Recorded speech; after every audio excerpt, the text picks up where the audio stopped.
Shooting in Newtown, Connecticut left 26 people dead and sparked a contentious debate in this country about gun legislation.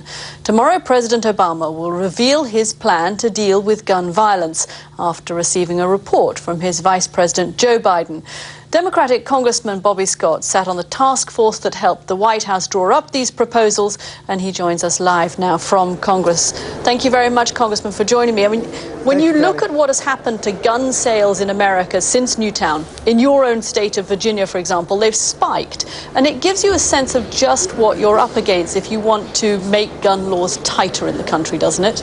It does, and the Vice President has received a lot of input from different people around the country, and I think you'll have some very good recommendations involving gun safety, assault weapon ban, probably a limit on the number of bullets that can be in a magazine, background checks, and other things like that for gun safety.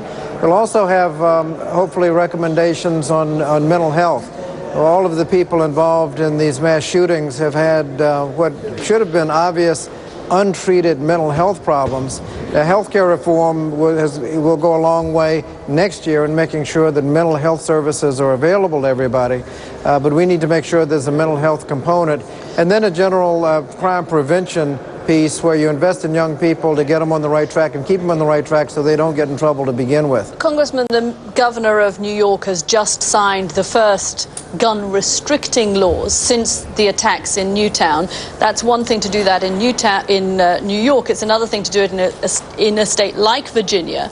How much opposition are you going to encounter, do you expect to encounter from the gun lobby if you really try to restrict gun sales or ammunition sales in the country? I think there's a difference between restricting and making sure that only the right people have access to these firearms. That's where the background checks can be extremely important. I know Virginia has actually gone backwards. We had a limitation on the number of firearms you could buy to one gun a month, and that was the law for almost 20 years, and it was just this last year repealed, so you can buy more than one gun a month.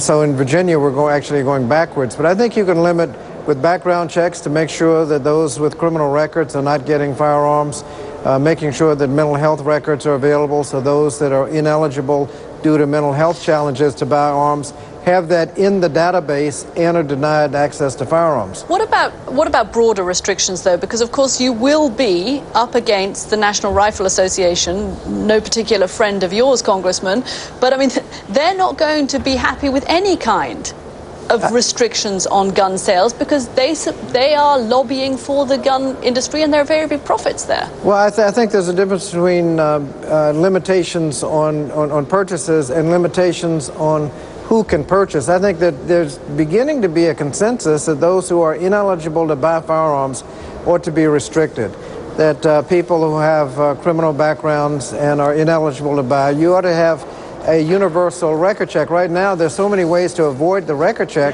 gun shows and other kinds of access to firearms, where you don't even have any background check at all. You just go and pay your money, get your firearm.